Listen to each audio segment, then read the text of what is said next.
So children, let's move to the next topic, that is interconversion of matter. Interconversion of matter means changing one state of matter into another. So this can be done. This can be done by either heating or by decreasing or increasing the pressure. Either by increasing or decreasing the temperature, that is by heating and cooling, or by increasing or decreasing the pressure. Okay, for example, solids can be converted into liquids. Solids can be converted into liquids by a process called as fusion. It is called as fusion, also called as melting. Remember, it is also called as melting. Liquids can be converted into gases by vaporization. Can be converted by vaporization. Next, we can go vice versa also. Gas can be converted back into liquids by condensation. Liquids can be converted back into solids by solidification. Okay, let us take an example. Okay, we are taking some ice pieces in a beaker, keeping a thermometer in it, and then initially we are noting down the temperature. The temperature would be minus 25 degrees Celsius or below that. Okay, now when I start heating the beaker, the temperature will slowly go down, will slowly increase. Minus 25 to minus 15, minus 15 to minus 10, minus 10 to minus 5, then it comes to 0 degrees Celsius. When it comes to 0 degrees Celsius, it starts melting. The ice starts melting.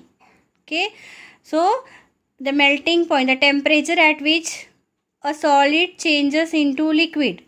The temperature at which the solid changes into liquid is called its melting point. It's called its melting point.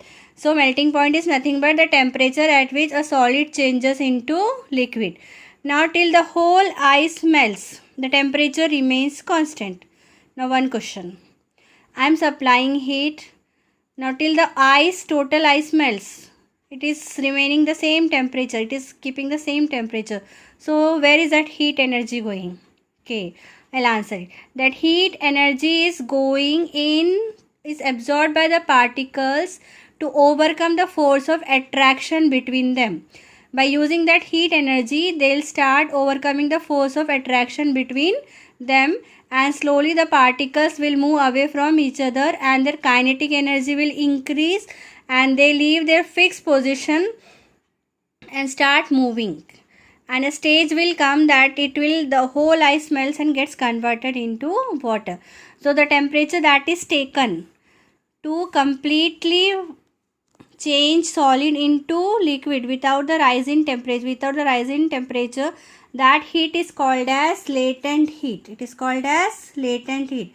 Now when solid melts into liquids, it is called as latent heat of fusion. So latent heat of fusion is nothing but the amount of heat energy required to convert 1 kg of solid into 1 kg of liquid at its melting point. So the amount of heat required to convert 1 kg of solid into 1 kg of liquid at its melting point. So that is called as latent heat of fusion. Once again, I'll tell you what is latent heat. See, when the solid starts melting, for example, ice starts melting. When does this ice starts melting? It starts melting at 0 degree Celsius. Now till the whole ice melts and gets converted into water, it remains 0 degree Celsius only. So where that temperature, where this heat goes, that heat is absorbed by the particles of the ice, which is used to overcome the force of attraction between the particles. And that heat is not seen, so it is called as latent heat. The meaning of latent heat is hidden heat.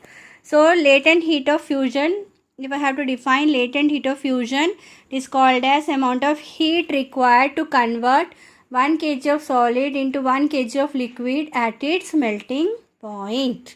And the melting point of ice is 0 degrees Celsius or 273 Kelvin. Same happens with liquids. Okay, when we heat a liquid, it starts gaining energy. It starts to move, or its particles absorb the heat energy. The kinetic energy increases. As the kinetic energy increases, the particles start moving very far apart from each other, and then Finally, a stage comes when it gets converted into a gas. Until the whole liquid gets converted into gas, the temperature remains same. So that heat is called as latent heat, and the latent heat of vaporization, there we call it as latent heat of vaporization. The definition will be same, but only the difference is that the amount of heat required to convert 1 kg of liquid into 1 kg of gas or 1 kg of vapors. It is called as 1 kg of vapors at its boiling point. Now, what is boiling point? The boiling point is the temperature at which the liquid starts boiling.